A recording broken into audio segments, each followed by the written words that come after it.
First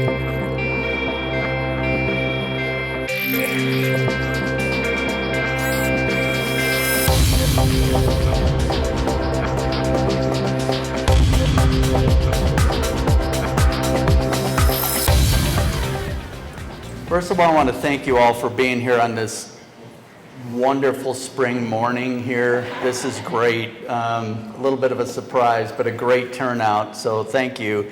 My name is Bob McDonald, and I'm the Executive Director for the Department of Environmental Health, and we are here to celebrate our third annual Healthy Communities Awards, and we have a number of finalists up here, and I believe at a table here in the middle. So first and foremost, I want to congratulate you for being here. We had a record number of applications this year. I had to assemble a team to figure out who rose to the top, and the top two finalists from each category are here. And I have to tell you, I don't know. I don't know who it is. I'm just going to be up front with you. I do not know. Okay? I think my staff members don't tell me because I go from table to table. They're pretty sure I'm going to screw it up and let the cat out of the bag and say, hey, congratulations, you won. So I have no idea, but we're going to know in about an hour here. We're going to get through this, and we're going to know who our winners are. So first, before we move forward, let's give everybody a round of applause just for making it this far.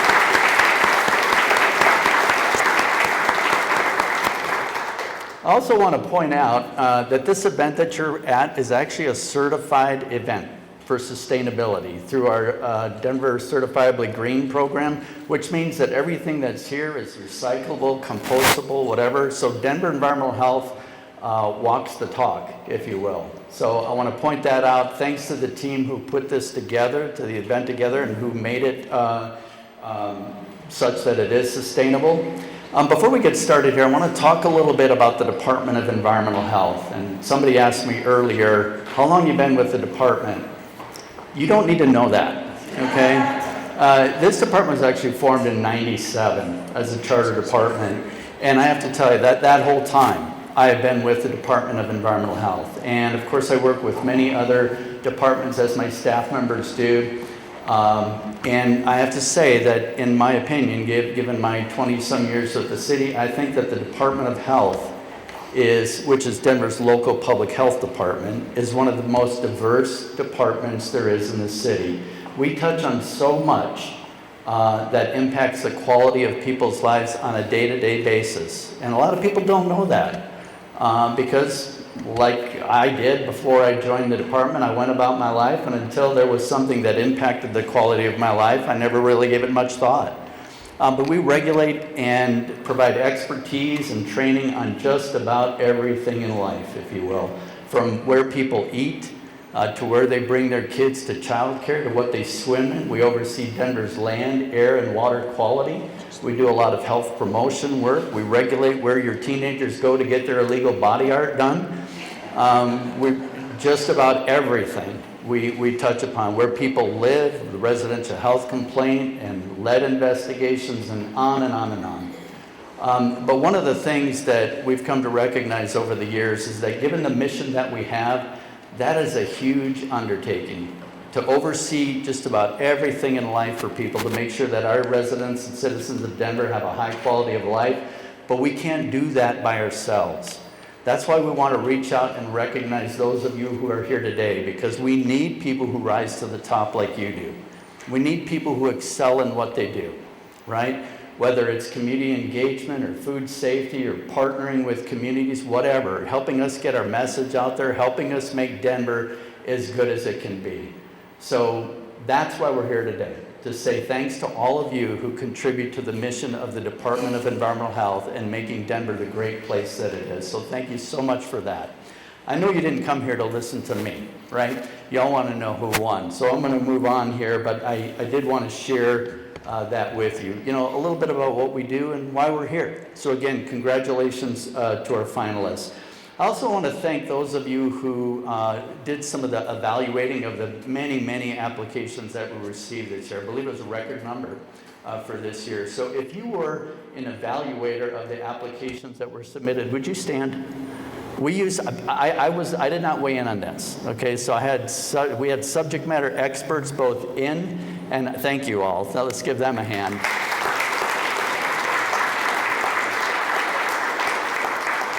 those are some of the evaluators. We had those that evaluated applications within our department, but also a number of people outside of the department. So there's that engagement as well. So thanks to you. I also want to see if we have any council members here or their staff. Any council districts represented here this morning? Thank you. Well, give us a shout out. What district are you with? District 4, Black. Thank you so much. Thank you very much for being here. We appreciate that. And do we have any board members here, Board of Health members here? Mr. Jim Garcia in the back here on our Board of Health. Thank you for being here. We appreciate that. All right, let's go ahead and get started here. We're going to start out by diving into the innovation category. The innovation category is designed to recognize those organizations that employ strategies and processes to improve public health and the environment. And we have a couple of finalists here today, but we're going to learn a little bit about them here first before we recognize the winner. So with that, I'll kick it off to you, Doug.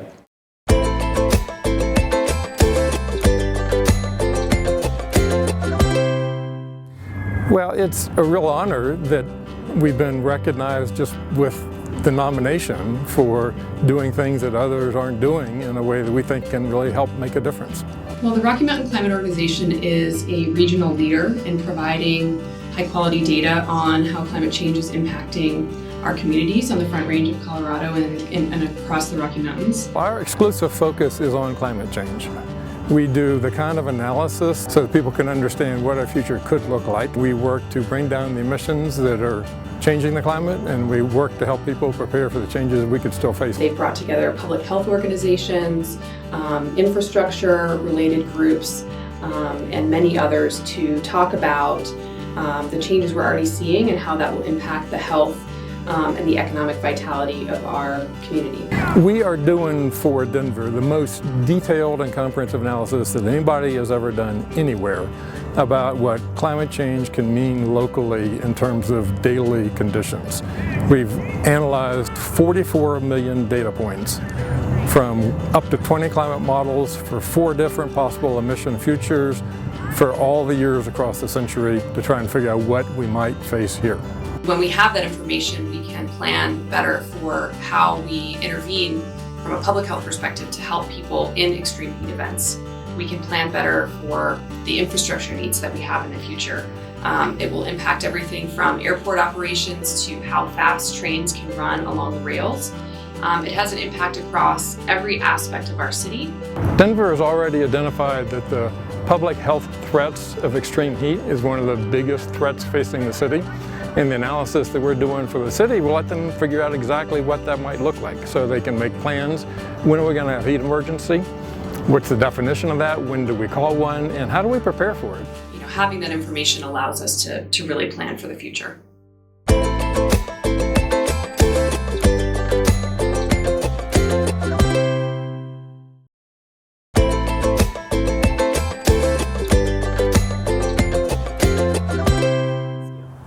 Denver Food Rescue is a health equity organization, and our mission is to work with Denver neighborhoods to improve health equity outcomes by improving access to healthy food.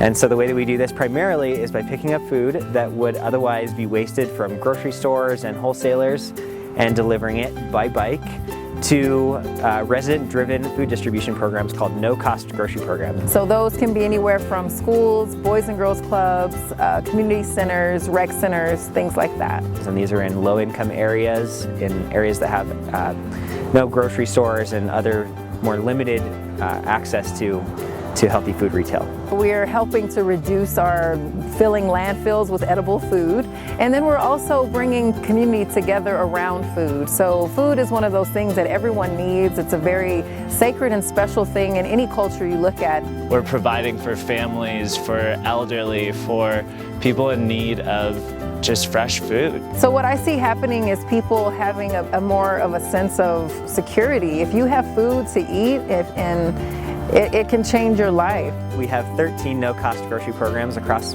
Metro Denver. In 2016, Denver Food Rescue and our 150 volunteers cycled over 18,000 miles to deliver 320,000 pounds of food to 13,000 individuals in Denver, which is over $530,000 worth of grocery savings.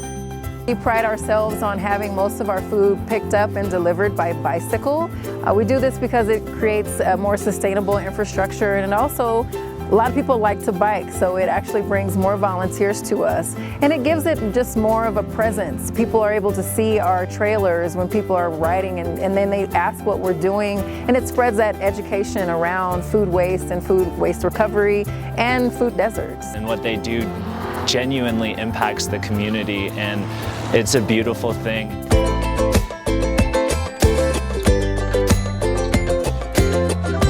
Wow, you know, I have to say after Doug gets finished over there, I'm glad I wasn't involved in evaluating the applications, because I don't know that I could pick, but those are awesome. So hats off to and congratulations to Rocky Mountain Climate and Denver Food Rescue. We really appreciate what you do.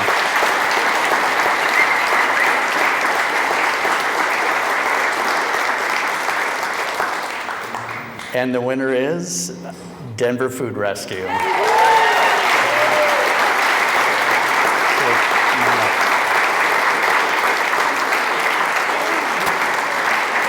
Everybody, if you'd all come up, please. Yeah. We're gonna get a picture here. Awesome. And I'm gonna try and stand in the back for sure. So here, you should be holding that.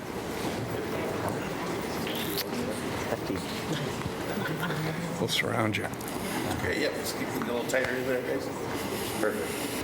Awesome, right here, 1, 2, 3, couple more. Awesome, thanks. Thanks, guys, congratulations. Yeah, thanks very much. Well done. Yeah. Thank you so much. That's awesome. Great statistics too. The next category is the compliance category, and I have to tell you that this one's near and dear to my heart. I was sharing with a couple of finalists earlier that 20-some years ago when I started with the city, I actually started out as an inspector or a food safety investigator, if you will, in the food safety program, and I've worked in the hospitality industry for many, many years. And it is a tough industry, but a very rewarding industry. There's a wide range of regulations that have to be complied with, both in that industry and almost all the industries that we regulate. So this category is designed to encourage companies and nonprofits that have consistently, or to recognize them, that have consistently met or exceeded standards established through best practices or regulations. And as I mentioned earlier, sometimes these regulations are this thick, right? So it really takes a concerted effort to make sure that you're in compliance with Denver's public health laws. So we're going to learn a little bit about our two finalists today, who are Work Options for Women and Spring Hill Suites, which I believe are right here. So congratulations.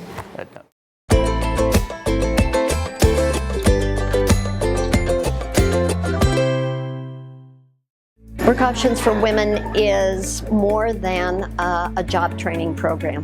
We specialize in training folks not only in culinary skills, but also help them to break down the barriers that they face to employment. So when our students and staff found that they were nominated for the compliance category, they were really excited that they were being recognized for following through on all of their training. It's one thing to introduce material, and it's one thing for somebody to pass a test, but it's a whole nother level of competence and understanding to actually comply with those rules on a daily basis, whether it's rotating food or temperatures, and that's what we're being rewarded for, so it's pretty exciting. To keep in compliance, the main things that we focus on being a teaching program is how to properly wash their hands, how to properly use gloves, how to properly clean and sanitize the station. So those are the things that we kind of focus on. Work Options for Women to me is important because it gives the community an opportunity to come somewhere for people that are looking to make a change in their life. We get hands-on training that we need to better ourselves out there in the real world. When you walk in, it's like you're at a real job and you're doing everything. I love it. We get trained on each station, like the saute station, the pizza station, salad bar, the grill, which is the busiest of all of them. And I love my chefs. Oh my gosh, they do a real wonderful job and they're very patient. I love being here in this program. This is a wonderful program for somebody to truly come to and succeed.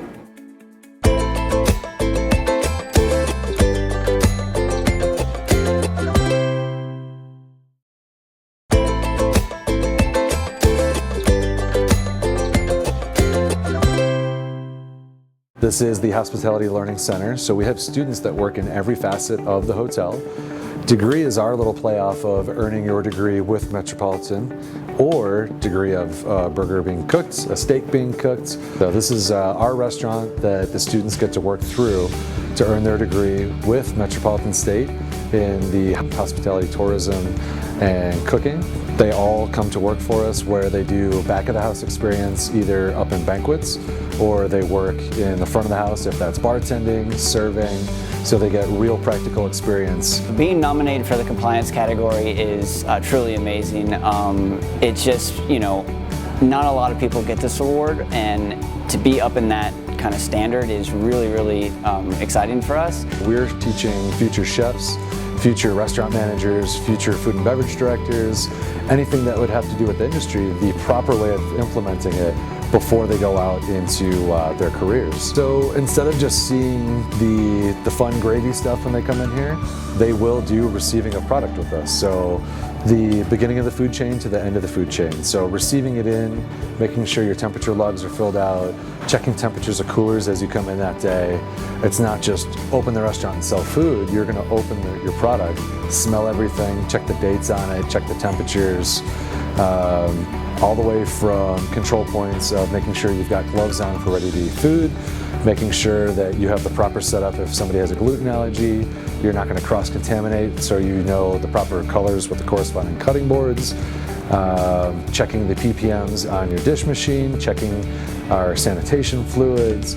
So literally full circle of everything that they've learned with the Hospitality Learning Center, they practice in here on a daily basis. When you dine in Degree, you're not only dining in an amazing restaurant, you're also affecting a student's a career and future schooling.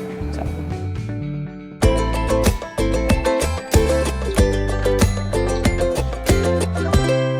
Very good.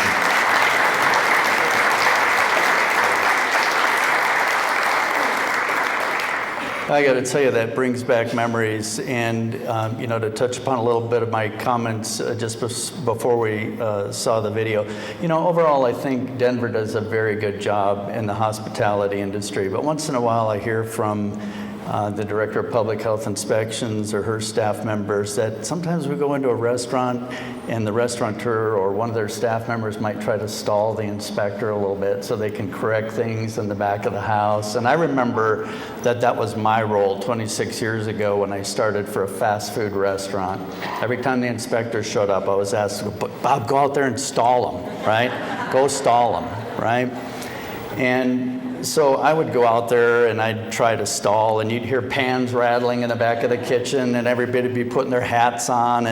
But the things that are really most important, like cooling food quickly and that sort of thing, they're going to correct that right away anyway. So it really takes, I've never walked into a restaurant and heard anybody say, oh my God, the health inspector's here, quick, let's develop a faster way to cool our food, right? Before he comes back, right? So the things that are most important are not the things that you can correct right away. So that really reinforces the idea that you gotta be doing things right from the start, not just because the health inspector walks in, because it's the right thing to do for your customers. So congratulations to our two finalists. And the winner in this category is Work Options for Women.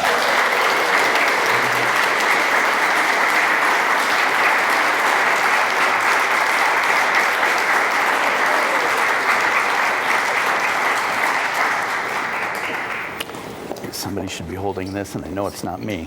So there you go. And right here, camera, 1, 2, 3. One roll. There we go. Awesome. Thank you so much. Thanks. Congratulations. Yeah, thank you. Congratulations. Yeah, you guys do an awesome job, really. Oh, go ahead. Yeah, thank you so much. Congratulations. Yeah. And our last category here is the Good Neighbor Award, which is designed to recognize organizations that have a long-standing commitment to protecting and improving the environment or promoting healthy people. Our two finalists are A Little Help and Metro Caring, and we're about to learn from them here.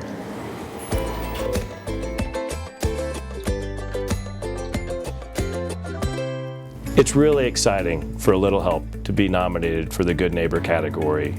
We're just so honored because really our mission is to connecting neighbors to help seniors thrive. Many of our folks who have lived in their home for 60, 70 years, and now they're getting to a point where in order to stay in their home, they just need a little help to get to the grocery store or to a doctor's appointment or to beauty appointments. They make sure that I can actually stay and live in my home. They will come and they washed my windows last year on the outside of the house. They do all the gardening maintenance. My life is so much easier now. When I first came with A Little Help, I was going to the doctor twice a month, and now I may go once a year because my health has really improved. The power of connection, I think, especially between the kind of bookend generations, between the oldest and the youngest generation, what happens there is kind of magical. Like it's something that it reduces a lot of the inhibition or a lot of the sense of I don't, a lot of the helplessness. It gives me hope and it gives me courage to do things. I really believe that I would be in some kind of assisted living if I didn't have A Little Help.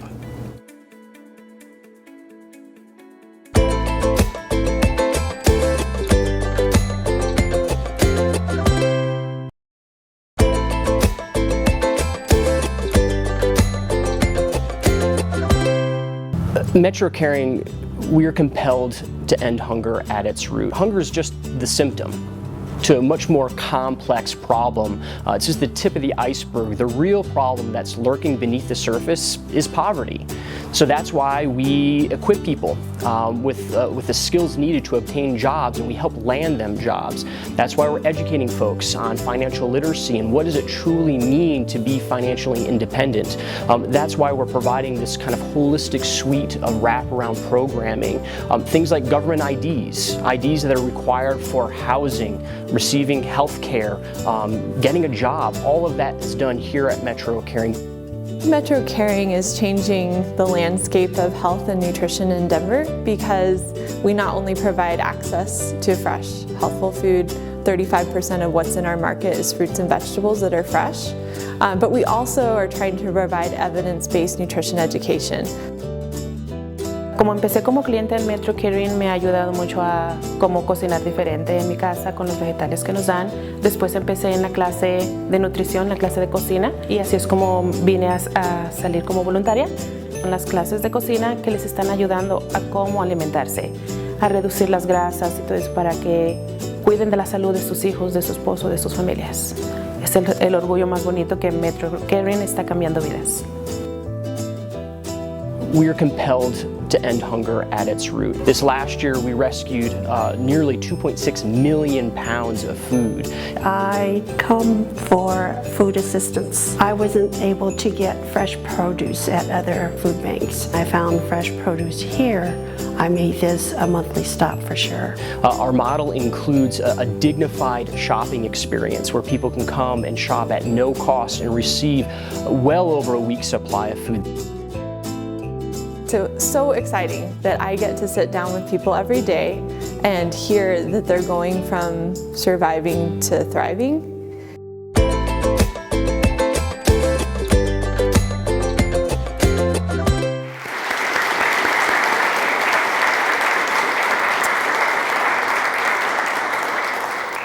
A few weeks ago, I was in a meeting with other department managers, and we sat down with the mayor and had a long conversation about what his priorities are for the upcoming year in Denver. And one of the things that he reinforced to all the department managers is that we need to do a better job reaching out to our community to see what it is that they need, to do more community outreach, to do this type of work here, right? So congratulations to our 2 finalists, because that is some really much appreciated work. If our mission in environmental health is to improve the quality of people's lives, you can see how we can't do this stuff by ourselves. So thank you for what you do. And our finalist, or our winner, is Metro Caring.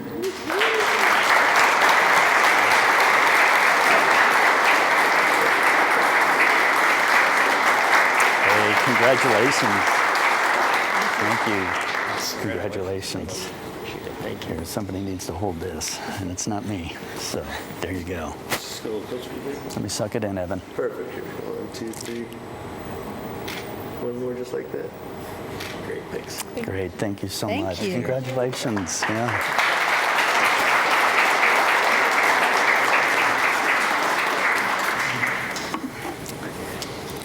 Just a couple of final comments. Again, in my mind, as I said earlier before we started, as I walked around and met all of the finalists, we really appreciate what you do. If you made it here today, you are a winner.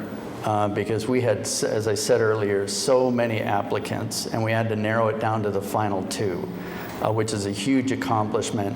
So for those of you who were not the number 1 pick, but I would say close runners up, if you will, we do have certificates for you. We want to share that with you and have you take a photo with us if we can do that. I also want to point out that we do have Spring Hill Suites over here is also a member of, as is Work Options for Women, a member of our food safety, or Partners in Food Safety program, is that right? Yeah, Danica Lee, our director here at Public Health Inspections, and her team recognizes those that go above and beyond in the compliance section. But we have certificates here for everybody. So I would hope that afterwards, please come up and get that. And if I could get a picture with you, I would really appreciate that. By the way, I have to say, y'all look nice on camera. I look nasty when I get on. I don't know how y'all do it, but y'all look good. Y'all did a great job with those videos, so appreciate that too. So that concludes our program this morning. Thanks to and congratulations to all of you who are finalists and to our winners and runners-up. And with that, we'll have you mingle a little bit. And again, give yourself a round of applause for being here and being selected. I did one last thing that I was remiss in sharing with you is that, this being our 3rd event, the first year and the second year, Mayor Hancock was able to join us because he does recognize the importance of community engagement and people like yourselves who step up to the plate and make Denver a better place. Unfortunately, he couldn't make it here today, but he asked me to pass on a thank you and congratulations to you on his behalf. So on behalf of Mayor Hancock, thank you and congratulations as well. So thanks so much.